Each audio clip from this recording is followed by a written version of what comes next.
And the music fades as we come to another episode of season 4 of the Dr. Tech Show, where myself, Pauline Roche, and Sweyn Hunter, and sometimes the guests talk about digital topics, including the world of online communications and digital inclusion, in a show which was the brainchild of digital storyteller, the late and much missed John Popham.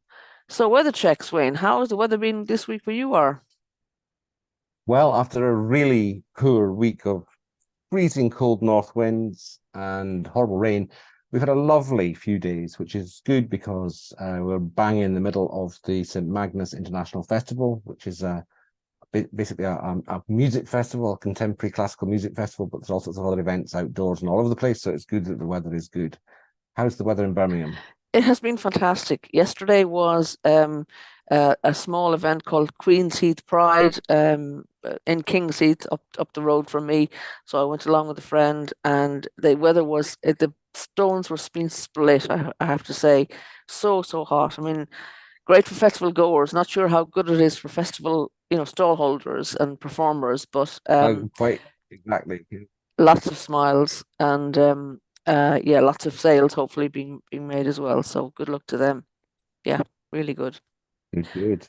And we predicted another week of it, and it's today is certainly bluish skies, cloud but bluish. So yeah, happy with that. So let's move on to the dates. What Good, good. dates have you found for us in the last while What that we have we want to got? let people know What about? have we got today? The first one is an event which actually was last week because we missed a week, so I'm catching up with some of the Hmm. dates that we chose for last week. It's Drowning Prevention Week. Am I sharing that screen actually, or am I just Yeah, pretending there we to? go. Yeah, can see it now. Yes, there we go. Um, so it's an annual event dedicated to raising awareness about water safety and promoting measures to prevent drowning incidents. And I live with sea all around in all different and all sorts of other different bodies of water all over the place. So this is one of those things that particularly in this sort of place, but anywhere we're Mm, mm. all close to water in actual fact, whether it's a canal, whether it's a river, whether it's an old quarry, or whether it's the sea. So Drowning Prevention Week, it's usually observed during the last week of June, but I think for some reason they were observing it a little bit early this year. And its main aim is to equip people of all ages with essential skills, knowledge, and awareness to stay safe in and around water. So it brings together communities, organizations, and individuals to work collectively towards reducing drowning incidents and to promoting water safety principles. So there's 4 or 5 things that they recommend that everyone do, and I'll read off this Mm, screen now because then I can scroll it down. hmm. Um, First thing is to learn water safety skills. There's all sorts of safety courses and swimming lessons and all that stuff. Make sure you and your children actually learn what to do. Uh, we can share water safety information on social media, on notice boards, and we can emphasize the importance of adult supervision when children are in the water, the use of life jackets where that's indicated, and the dangers of swimming in unguarded or unsafe areas. We could organize water safety events. Well, we'll think about that for next year, perhaps, although this work does go on all round. Hmm. Uh, a special one for life jacket use, promote life jacket use. Make sure that whenever you're on or near the water and there's any chance of anybody falling into the water when they're close, when they're doing sailing or paddleboarding or anything, wear a life jacket. It'll save your life if you get into trouble. And then obviously support water safety organizations. I mean, the main one around these parts is the RNLI, the Royal Hmm. National Lifeboat Institution, which is 200 years old this year. Mm. Yes, but there are lots and lots of others that are specific to different areas or specific to different types of water activity. And I think the Royal Life Saving Association, Royal Life Saving Society rather, is also another important one. And there's some statistics there on the screen, and they'll be Mm. in the link in the description of the YouTube broadcast today. So that's Mm. Drowning Prevention Week. Yeah, great. Uh, the next one, he says, is something called an event called Autistic Pride Day. we're in LGBTQI plus Pride Month in June, but on one of the days of June, the 18th, there is something called the Autistic Pride Day, which is a celebration for autistic people. And it recognizes the importance of pride for autistic people and its role in bringing about positive changes in broader society. Pride events are often held on or near the 18th of June, and we're not on the 18th of June, so we're included in that. Originally, it was arranged to connect, for autistic people to connect with one another and to demonstrate to allistic people, that is those not on the autistic spectrum, that autistic people are unique individuals who should not be seen as cases for treatment. Autistic Pride points out that autistic people have always been an important part of human society. Being autistic is a form of neurodiversity, and as with all forms of neurodiversity, most of the challenges autistic people face come from other people's attitudes about autism and a lack of support and accommodation, which is sometimes known as ableism.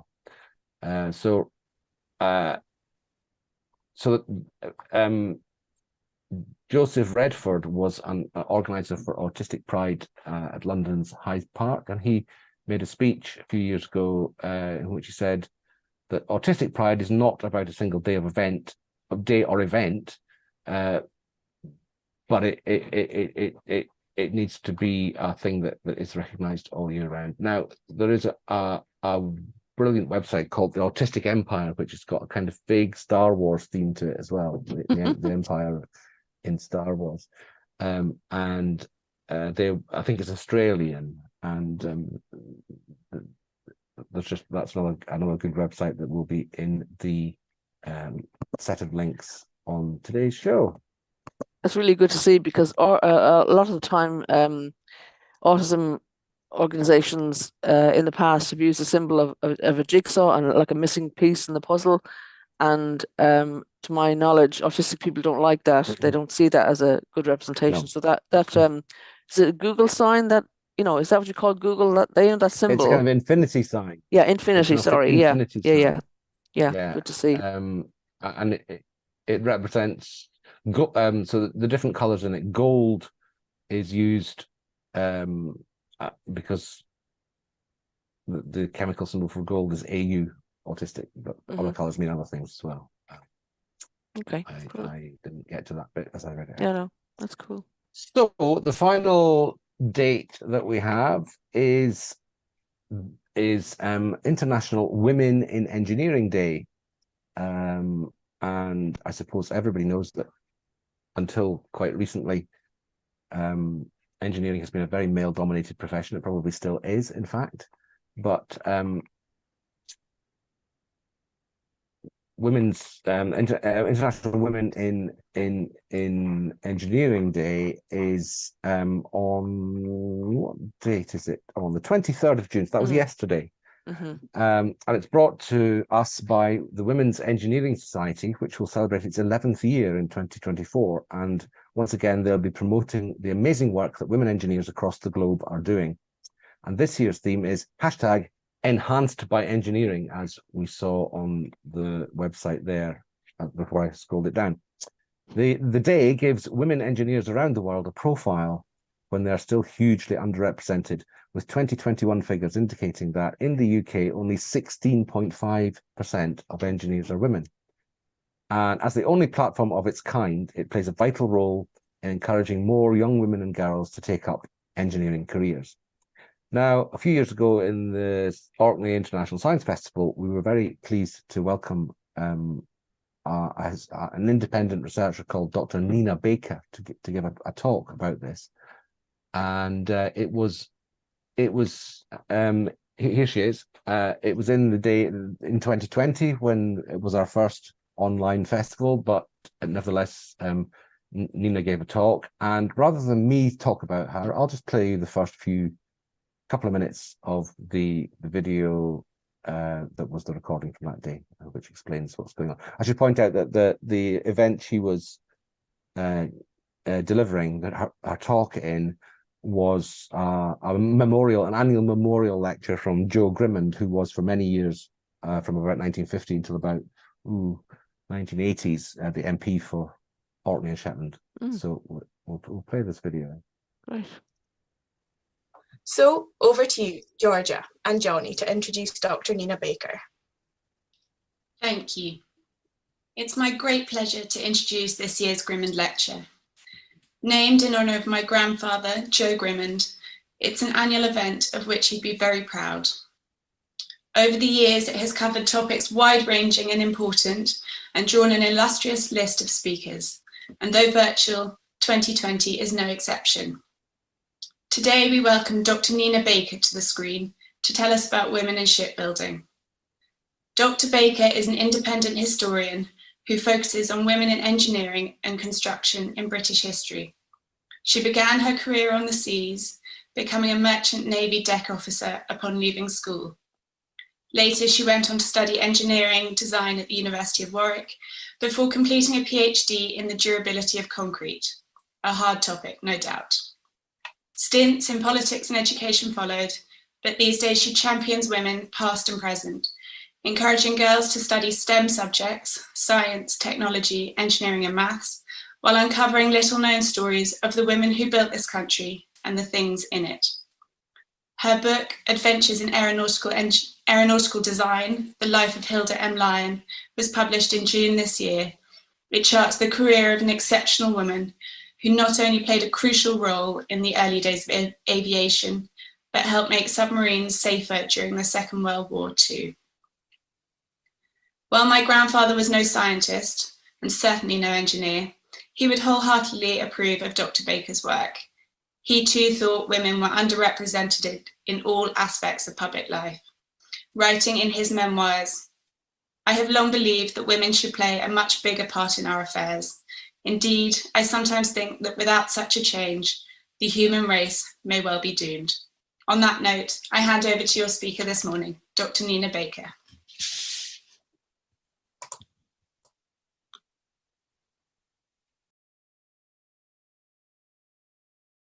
Thank you, Georgia, for that lovely introduction.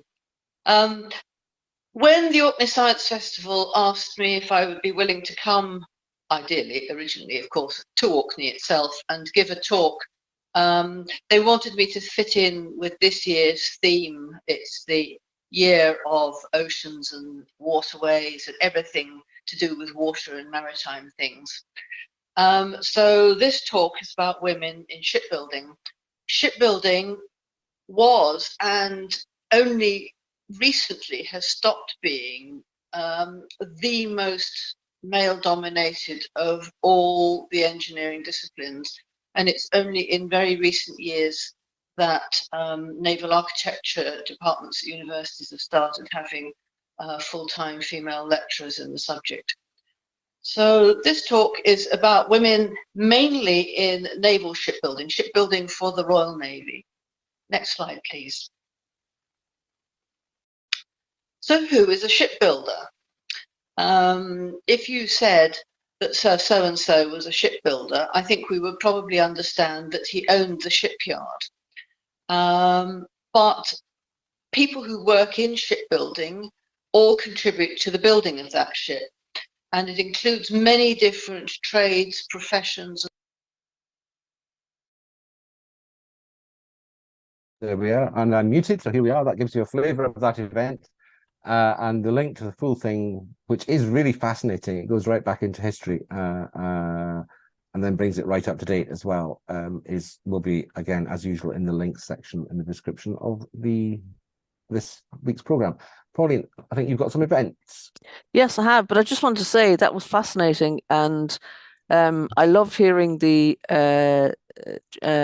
Joseph Grimmond's granddaughter speaking so highly, and how saying how highly he thought of women shipbuilders. So that was really encouraging to hear, and I'm sure John Popham would have loved that to hear that story. Yes, it was an all women event. All the technical crew were women as well. I think it was mainly by chance because there were quite a few women involved anyway. But that was my daughter introducing Georgia, and it was sponsored by my sister's company. That event. Oh, so lovely! Yeah, really, really That's nice not why to hear. I picked her. No, good story. When I went to find it, astonished to see that Kathy had been the actual host. Lovely, lovely. Anyway, on to Okay, events. moving on to events, and those of you who listen to us on a regular basis will notice that this episode actually has a bit of a theme. The election's coming, and we want to make sure that people are informed about what's going on, what people are thinking, and how it might help them decide who to vote for in the election, because it's a very important thing to be involved in. Please do vote. Whoever you vote for, please do vote. Your vote does matter. We want to encourage you to be well informed about that. So the event that I found was one that's actually on tomorrow, and it's online. It's an hour between 4:30 and 5:30 tomorrow, and it's called "Who Should Labour Listen to on AI, Tech and Public Services?" Now, I did look for the other parties, other parties doing events on this topic, and I couldn't find any, so I'm sorry about that. But I think this will be a good one to listen to for anybody who's interested in these subjects, no matter what their political persuasion. And the blurb for the event says that Labour is pledging to reform public services with tech, but who should they listen to on how to do it? So there'll be some people here who may not be Labour supporters themselves, but who will have interesting views that people should listen to. The blurb goes on to say, this won't be at the top of the mainstream news or appear as flagship announcements and manifestos, but it'll be on many minds across the tech space and has significant implications for the public. This online election event will draw out some of the dividing lines and dig into the ideas of people within the tech policy ecosystem seeking to influence the next government. So joining the discussion are going to be the chair, who's John Thornhill, the innovation editor for the Financial Times, Dr. Jenny Tennyson, the executive director of Connected by Data, and who we know previously from ODI, the Open Data Institute, James Plunkett from Nesta and author of End State, Jigar Kakad, director of Government Innovation, the Tony Blair Institute, and Caroline Selman, senior research fellow at the Public Law Project. So that's an hour tomorrow. I would say an hour well spent. I'm sure it'll be very interesting. I'm hoping to attend myself. And I think it'll be one that people might find useful. Okay, moving on. It's a good idea for an event. Yeah. I mean, as I said, I did look for the other parties. If they were doing anything similar, and I couldn't find anything. But we do have stories about the manifestos for various parties, political parties. So hopefully that'll people will think that's a balanced view. So moving on, we've got a bit of an election special today, haven't we? Yeah. So I was trying to find the theme tune for the BBC election coverage, but I couldn't find it. So just carry on without it. Yeah, absolutely. We'll stick to the usual theme tune. So the Digital Poverty Alliance, our friends at the Digital Poverty Alliance, have been obviously working hard to bring the news to us as usual, and a couple of things they've been looking at particularly are the manifestos of the Conservative Party and the Labour Party. So first of all, we have the first one they published was the Conservative manifesto, and the headline is "All Quiet on the Digital Poverty Front." They're saying that the Conservative Party is committed to continuing its rollout of gigabit broadband and aims to reach 85% gigabit coverage by 2025 and full gigabit coverage by 2030. Also plans to continue the rollout of 5G and to place the UK at the forefront of adopting 6G. So there we go. The DPA says their review of this pledge is mixed. On the one hand, having a slow or unreliable connection is, of course, something that excludes individuals from accessing the digital world.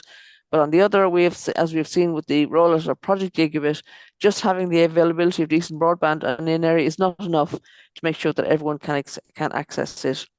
Coverage of high-speed broadband is high, but 15% of premises have a low-speed connection, and a further 13% do not subscribe to fixed broadband at all.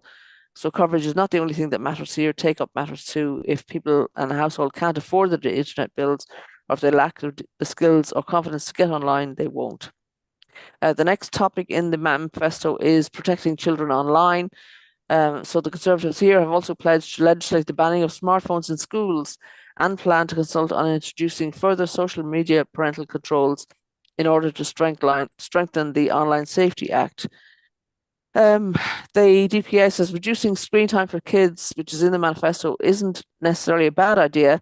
Excessive screen time has been linked to poor sleep academic issues, and poor mental health outcomes in children.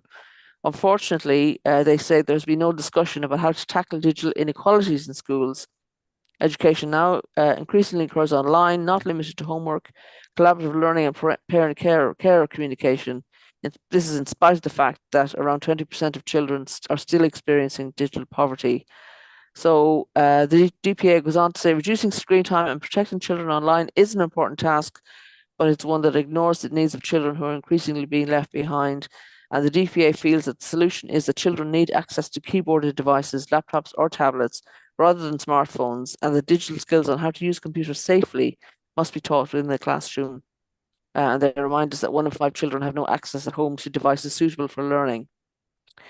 The manifesto goes on to talk about technology and the NHS, and the DPA says one interesting manifesto aim is its plans for the NHS app.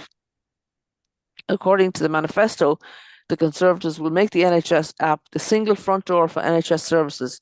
Patients will use the app to access their medical records, order prescriptions, book vaccine appointments, access a digital red book, and manage their hospital appointments. So the DPA says this pledge could mean different things for digital poverty, depending on how it's implemented. It might mean reducing and consolidating the number of medical appointment apps, and websites we need to access NHS services and manage our health. So if this is the case, it would hopefully reduce the amount of confusion around which app or website to use and when, and allow easier support and patient training. In turn, that would help improve confidence and in accessing key services online. So a small but positive step. However, read another way, this pledge might also mean pushing more services online and reducing the number of other avenues to access health services. So this move would further restrict the digitally disenfranchised from accessing vital services and worsen health outcomes, especially the 1 in 2 older people who are in digital poverty. So some positive and potentially not so positive news there from the Conservative Party manifesto from the Digital Poverty Alliance point of view. Any comments on that, Sweyn? I agree with all of the analysis, I think. Particularly the bit about the NHS app. It would be very interesting to see more detail of that, but of course you don't really get detail in manifestos. It's just how it works. And the technology in schools part is also very interesting, because I do know that smartphones in schools, while they do have benefits and they do kind of allow a certain style of learning and teaching to happen, they're also a very hard thing for schools to manage in terms of appropriate use, cyberbullying, and all that stuff, even while at school, and even just classroom disruption through unauthorized, through unwise or incidental non-learning type use of them. And that's quite an interesting point about the answer there being perhaps access to keyboarded devices. I think that makes an awful lot of sense. Nobody in their work, other than if they're on the train or on the move, relies on their phone to do their work. Few people with significant screen duties do. So why should we think that school children might? Interesting. That's all I'm going to say. Interesting. Okay, we're moving on. The Digital Poverty Alliance also have commented on the Labour Manifesto 2024, and the headline here is taking the poverty out of digital poverty. So on infrastructure, they say that Labour have pledged full gigabit and 5G coverage by 2030. The DPA analysis remains the same. Just having coverage is not enough to ensure people have access to good broadband and data. So that's the same comment as on the previous one.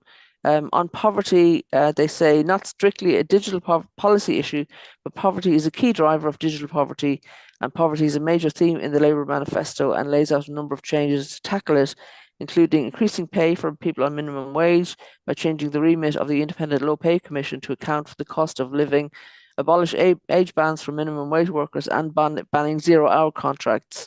Second point, reducing fuel poverty through grants and low-interest loans to encourage investment into insulation, solar panels, and low-carbon heating.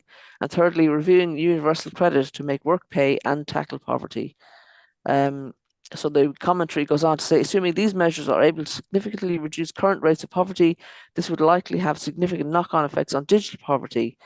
According to Ofcom, around 29% of people struggle to afford communication services like broadband and mobile data, and research by Deloitte and the DPA revealed that 1 in 2 people living in DE households, semi-skilled and unskilled manual occupations, unemployed and lowest grade occupations, experience digital poverty. And digital poverty encompasses far more than just being able to afford devices and internet access, but without basic access, other aspects like skills, confidence, and trust will always be out of reach. So some good points made there. And then the final comment they have on the Labour Party manifesto from the DPA is there was only a small piece about education. There was only a small piece in the Labour manifesto about digital education, which briefly mentions the review of the curriculum and the need to support children develop essential digital skills. How the review will approach teaching digital skills is unclear. They go on to say, acknowledging how important foundational digital skills are in modern education is a step in the right direction. Education is the biggest factor in whether people have digital skills for work, and understanding that people need a quality digital education is an important step in implementing change. But meaningful change needs more than a single step, and without knowing how any future changes will look, it's difficult to really be able to assess this pledge. So that's the what we know from the Digital Poverty Alliance commentary on on 2 manifestos, and they may comment on others before the election, and if they do, and we have a chance to pick them up, we will. So we hope people find those commentaries useful. Moving on, we have more commentaries on manifestos from the tech sector, which I think was useful. I only found this morning, Sweyn, so it was useful to see what, from a technical point of view, not from a digital poverty point of view, from a tech companies, tech organizations point of view, what they think of the manifestos. So this is from Tech UK, and they say they talk about the Labour manifesto, Conservative, Lib Dems, and the Scottish National Party as well, which was I was pleased to see that covered as well. So on the Labour Party, they say the Labour manifesto features the most mentions of tech and included various tech-focused policies, including reforms to the Planning Act to accommodate greater investment into data centres. It's worth noting that although technology isn't one of Labour's 5 key missions, it can be seen to run horizontally through all of the commitments. In the manifesto, they suggest that technology is not just a means to grow the economy and improve productivity, but is also a vehicle to solve some of the societal challenges the UK faces, including, as you just mentioned, the NHS, the cost of living crisis, and increased energy insecurity. And then something I found at the end of this commentary was, more broadly on public services, there's a commitment to create a national data library to bring together existing research programs and help deliver data-driven public services. So I thought that was an interesting perspective, different from the DPA. And also they're noting that the technology is like a golden thread in the manifesto. So that's good to hear. Moving on, what the Tech UK says about the Conservative manifesto says that it doubles down on some of the successes the current government has had when it comes to the tech sector, such as supporting UK equities through the implementation of the Mansion House reforms and investment into compute, which is a new term on me, and advanced manufacturing. For the Conservatives, there is a clear focus on boosting innovation and using tech to improve NHS productivity and cost efficiency across public services. Additionally, the party has pledged to double digital and AI expertise across the civil service and take advantage of emerging technologies to improve public services. The manifesto includes rolling out new digital health checks to 250,000 people each year to help prevent strokes and heart attacks. A significant investment of £3.4 billion will be made in new technology to transform NHS operations for both staff and patients, aiming to increase NHS productivity by 1.9% annually from 2025 to 26, unlocking £35 billion in collective savings by the end of the decade, £25 million, that is. This transformation includes making the NHS app the main access point for services, returning to this point that the DPA made, using AI to free up frontline staff, replacing outdated computers, digitising processes through the federated data platform, and funding technology to speed up MRI and CT scan reading. In relation to online safety, the Conservatives have stated They would ban mobile phones in schools and consult with the other countries who are considering wider parental controls on children's access to social media with the aim of introducing further measures. The Conservatives are also committed to giving tax-free bonuses of up to £30,000 over 5 years to new teachers in priority areas, including STEM and technical subjects from September. So we hear again here that the Tories are planning to use the NHS app as the main point for services. So we do need to keep an eye on that and see how that plays out. Yeah, compute. Is that a term that you're familiar with, Sweyn?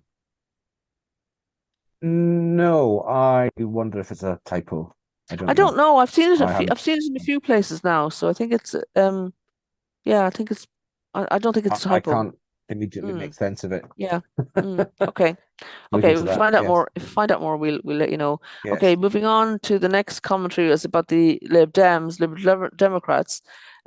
They Tech UK says their manifesto also makes several mentions of technology, with clear pointers to the importance of tech in growing the economy, particularly through investing in clean technologies as a means to both tackle the climate crisis, but also as a growth lever.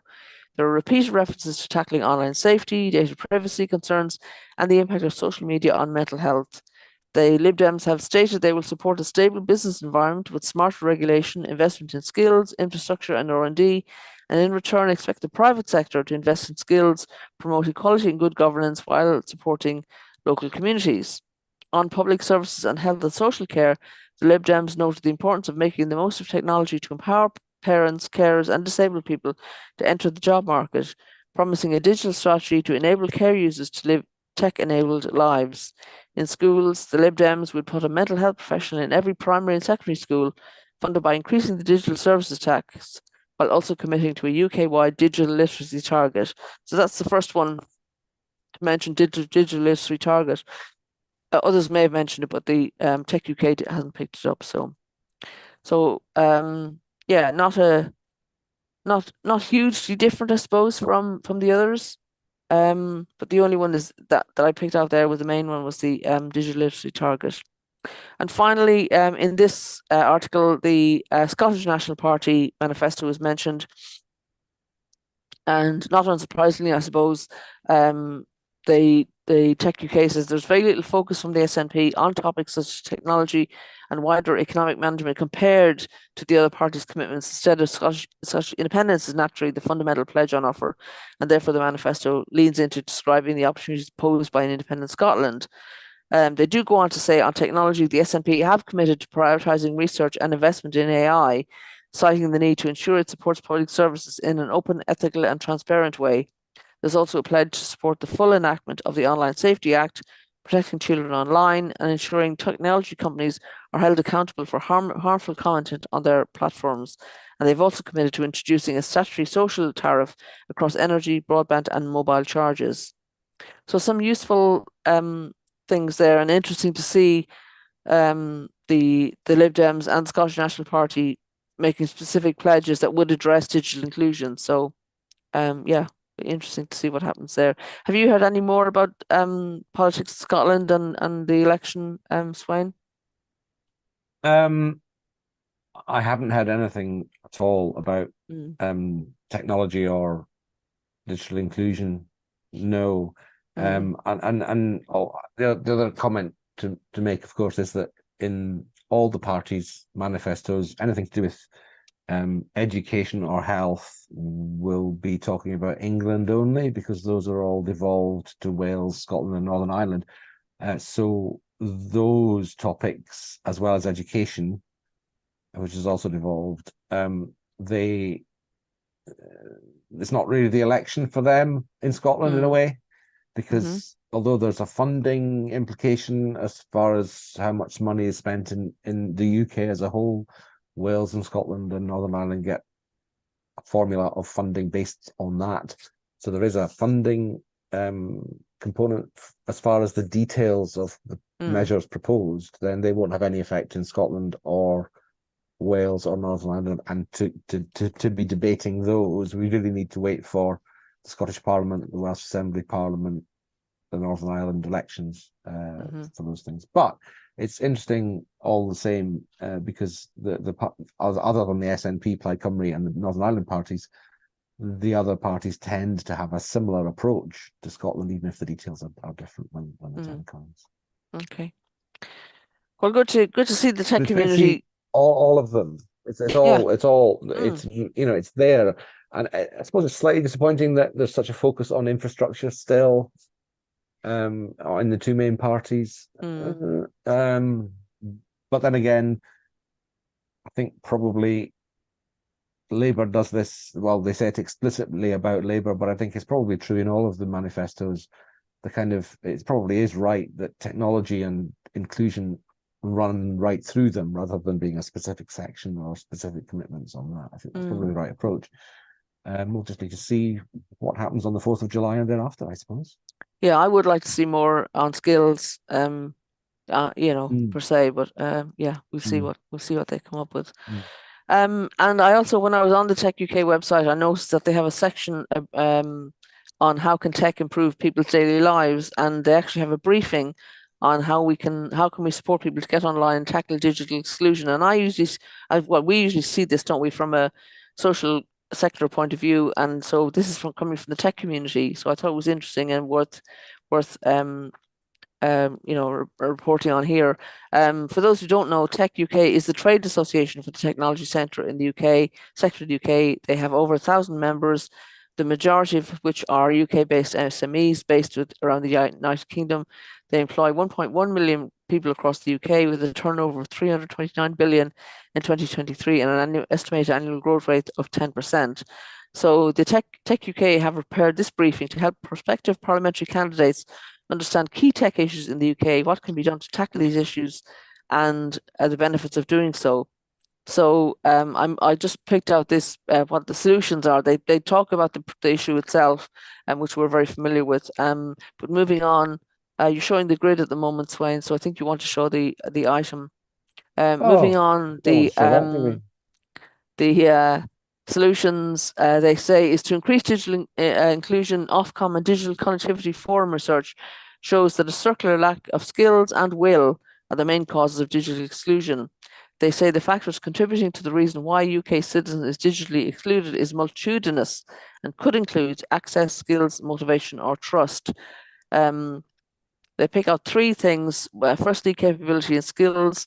And Tech UK wants to work with the next government to deliver a transformational package to ensure every individual can explore and build a digital skills portfolio that enables them to access the jobs of the future.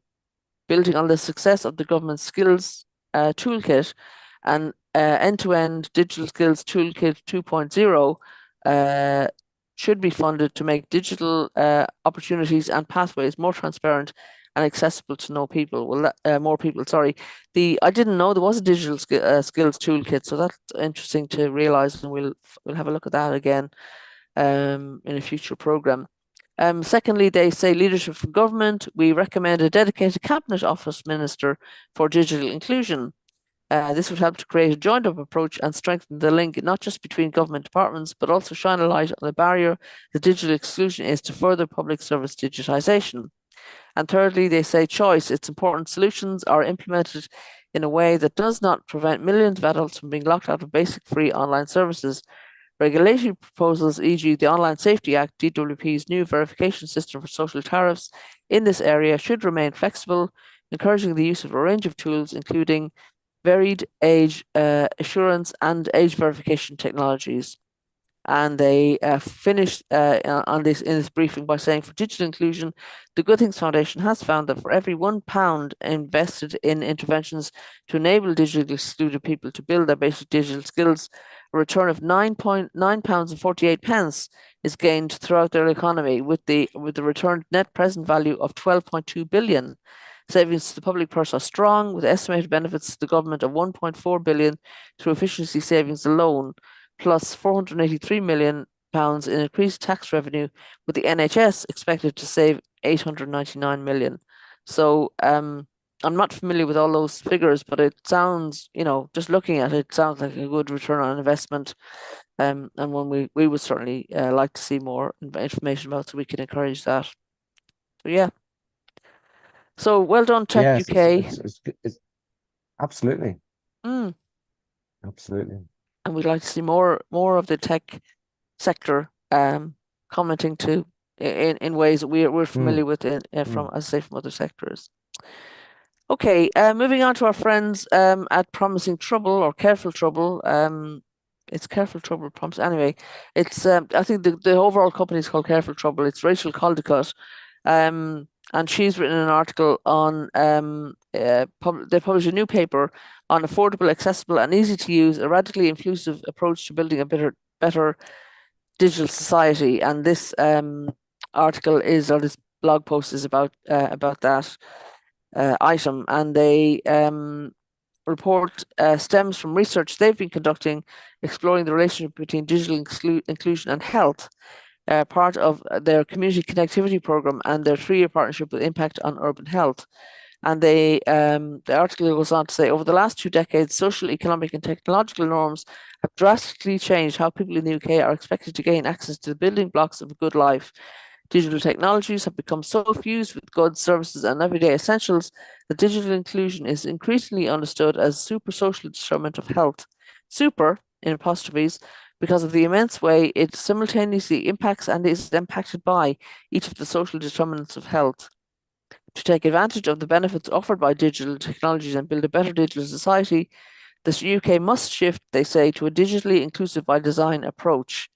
So this report sets out the ways digital inclusion has a bearing on almost every part of life and introduces what they call the social model of digital inclusion, a framework that considers health and well-being not just for individual people, but for local communities and the population as a whole. They're saying that by 2030, digital inclusion should be affordable, accessible, and easy to use for all adults and households across the UK.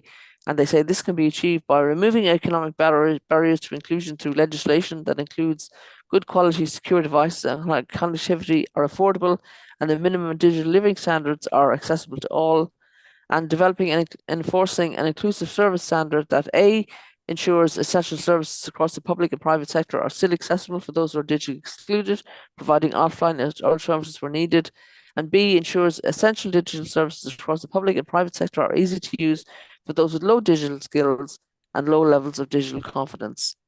And through the research being done by Careful Trouble, they are aiming to contribute to ongoing conversations and debates about digital inclusion and health, building on existing health justice, disability justice, and digital justice frameworks, and applying a power analysis to shift responsibility for digital inclusion from the personal to the social. As such, they say, our finding is that to solve digital exclusion, organizations, businesses, and governments must become digitally inclusive by design. This will improve health, individual and collective health and well-being, to increase social inclusion across communities and raise productivity across the UK. So this echoes actually, Sweyn. I remember Freddie Queck's framework for digital inclusion, the system design element of it. So yeah, so it's good to see those thinkers in the space kind of echoing each other. So moving on, the systematic. Sorry, I think the systematic aspects to digital poverty. It's and aiming for them to be addressed by society rather than by individuals. It's a really important point that, and it's got echoes in environmentalism and in all sorts of other kind of areas of problem and concern and research. Quite often there's a focus on what an individual can do, like recycling or whatever, in environmentalism, rather than what society as a whole can do, which would be, for example, changing the way that packaging is designed and making it reusable. Anyway, it just struck me that was a thing that comes up again and again in change agendas, that there's a need for a kind of organized societal industry government type changes that are sometimes sidestepped by focusing on what individuals can do themselves. Yeah, it's easier to blame people than think of changing wholesale. Yeah. Okay, back onto our friends at Digital Unite, and the CEO of Digital Unite, Emma Weston, has written this LinkedIn post linking to the manifestos that they started to publish before they knew the election date. And so I think they've brought forward some of their thinking about that. But it's really good to see it being shared. And the headline is Digital Inclusion as Customer Service. And again, I think this is about changing the organization, not the individual. And Emma says that digital inclusion as customer service is the sister to or application of digital inclusion by design, which we've just been talking about. The concept and call to action I wholeheartedly agree with, but it will still be toothless without customer service teams who are also fluent in digital inclusion. So she makes points about 3 areas where this would play out. And firstly, in the local authority, digital inclusion has service cohesion and a contractual obligation, and Digital Unite themselves have extensive experience of building public sector digital inclusion capacity through their digital champion models. Secondly, in higher education, digital inclusion as customer service in core curriculum and professional development. She goes on to say, if we are to future-proof future generations of practitioners and professionals, we need to preparing them for work in a digital world with digital excluded service users. And finally, in the private sector, she says, digital inclusion as a core component of all customer services. For her, building digital inclusion into the roles of customer support teams in these organizations, much like Kent and Brent are doing, as she refers to in the early part of this article, is where the deep long-term benefit for the business and the customers really lies. So I think that's well worth reading, and people can follow that up on our links on the YouTube when we post on YouTube. Which also goes on then to give some practical, ideas for what individuals can do or what people can do in organizations. So she says, what you can do if you're working and or volunteering, consider the digital inclusion of the people you work with and for. Is your organization alert to digital literacy barriers and exclusion for colleagues and customers? And how do you start that conversation and who needs to be in it? Secondly, if you're working and or volunteering, push for digital inclusion training to be part of the mandatory compliance training set where you are. If health and safety and GDPR is mandatory, why isn't digital inclusion? EDI, equality, diversity and inclusion training is in the ballpark, but digital inclusion is an imperative stroke facet of wider EDI, not typically well enough covered. And lastly, she says, everyone has some sort of digital inclusion opportunity close by, turns up in all sorts of outfits. Think about your personal social networks. Who is struggling with what? You don't have to be an expert to make a digital inclusion difference. So good to hear those kind of calls to action again, and actually echo of conversations I've been having with my colleagues at Northfield Community Partnership and elsewhere. We can all do our bit. Who else? I was having this other conversation with somebody about, the Perry Bar Neighbourhood Network Scheme are planning a launch of a report on digital inclusion. And this is one of the groups I work with in my paid work. And I just was saying to them about when we used to have social media surgeries, all you have to know really is a little bit more than the person you try to help. If you know one more thing and you can help people in one way, it makes them feel much more confident and able, and it gives you a boost as well, what they call social glow. So encouragement from Digital Unite as usual to get involved. Okay, any more? Do you have any comment on that, Sweyn, or before we move on? No, I absolutely agree with all of that. Nothing more to say really. Yeah, good. Okay, the next we're back for Digital Poverty Alliance. Just so happens that they launched their digital National Delivery Plan 2024 at the beginning of June, and we were invited to get involved and to be involved in the delivery of the event. But unfortunately, I was on leave and Sweyn was otherwise engaged as well. But you did manage to join online, Sweyn. Yes, I and did. This was an event from Scotland, wasn't it?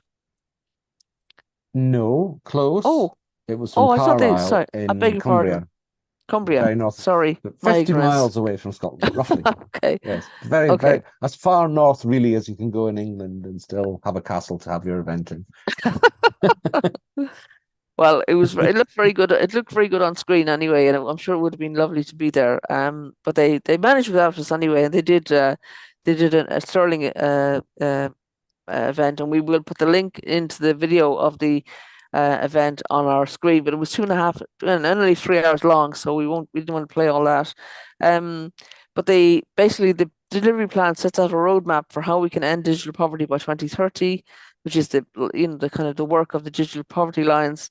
The plan, they say, provides a basis to join the dots and unite the digital inclusion community around a common vision for change, building on the launch of their 2023 plan, and sets out the achievements that happened and the key landmarks over the next year.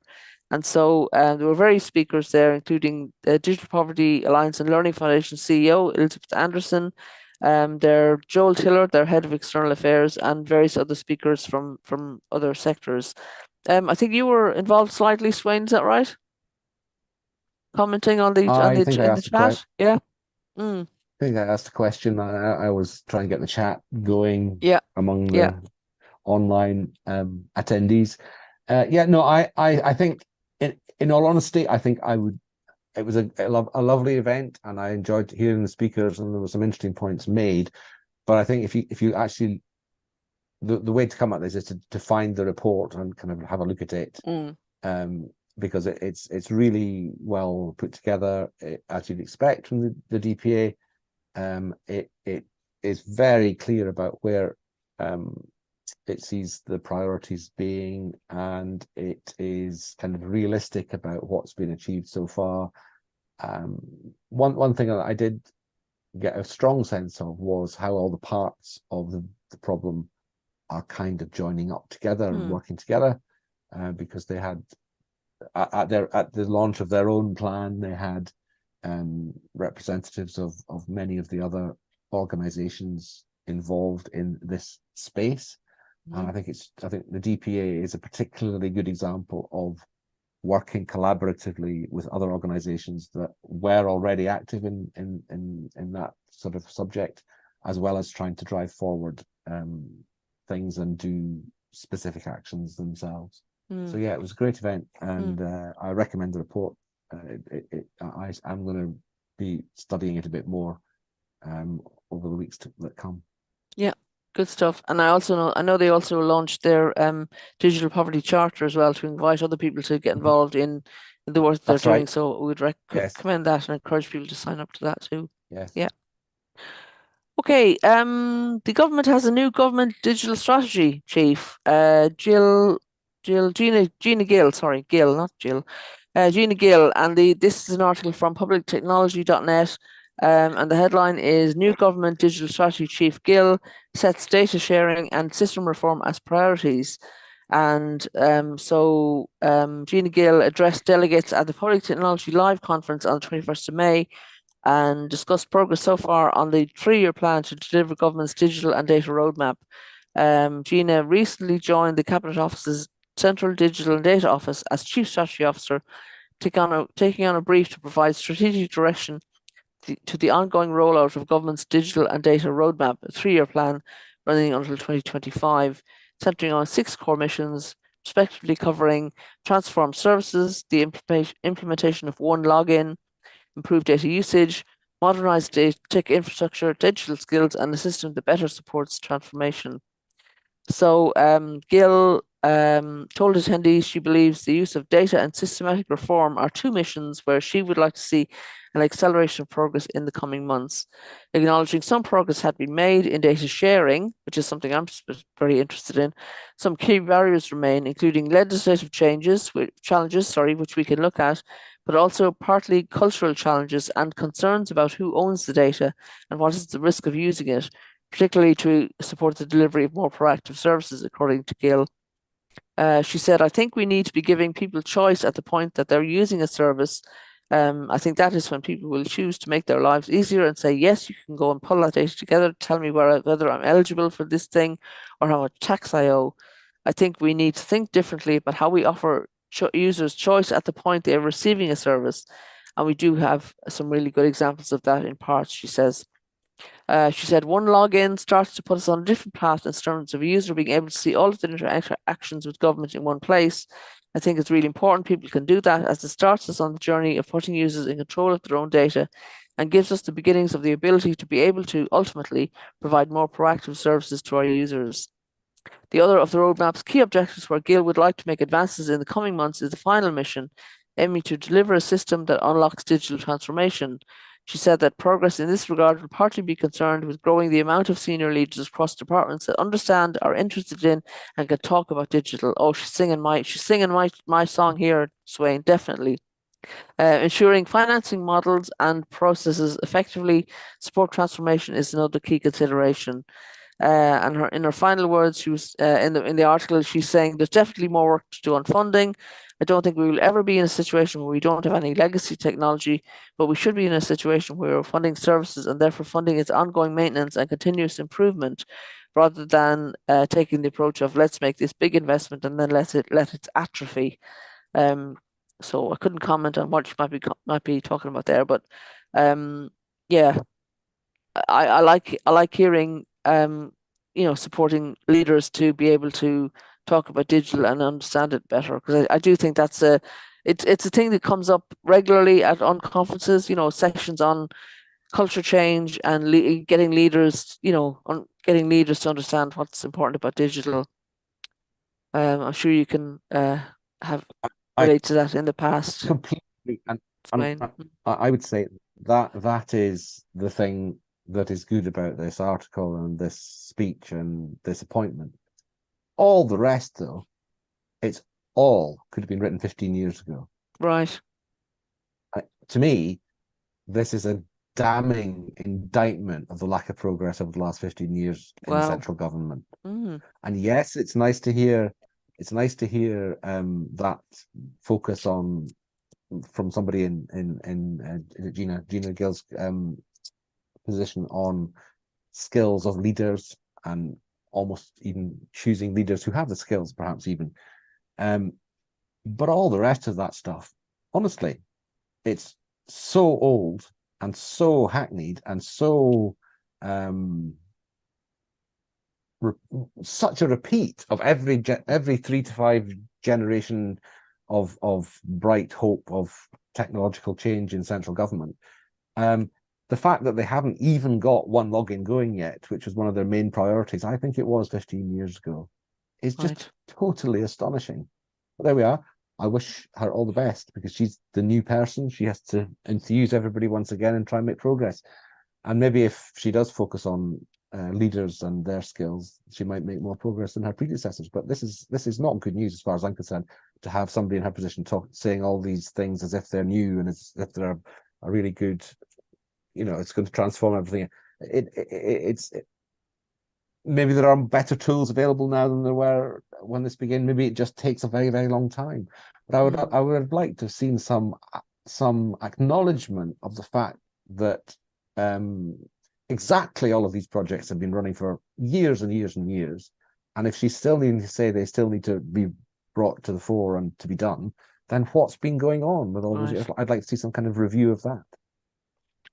Okay, well, challenge issued to the government, as they would say in the Big Bang Theory. We'll see if challenge has been accepted. The next report. This is actually. I don't suppose she will ever know what I say. Well, maybe someone will bring it to her attention. We're going to finish there because we're running out of time, sadly. But I think we've given good coverage to, what's going on in the elections, and we hope that people will ask their political parties and decide what they want to vote for. And digital inclusion should be one of the things that they want to vote on. Sorry, my screen's gone funny. Okay. Yeah. So please do look at the notes the next. I was just saying, please do look at our notes on the YouTube channel so you can follow up on the manifestos issues. I think we've got a slight delay in our connection today. Okay. I think that's the answer. I think that's what's going on here.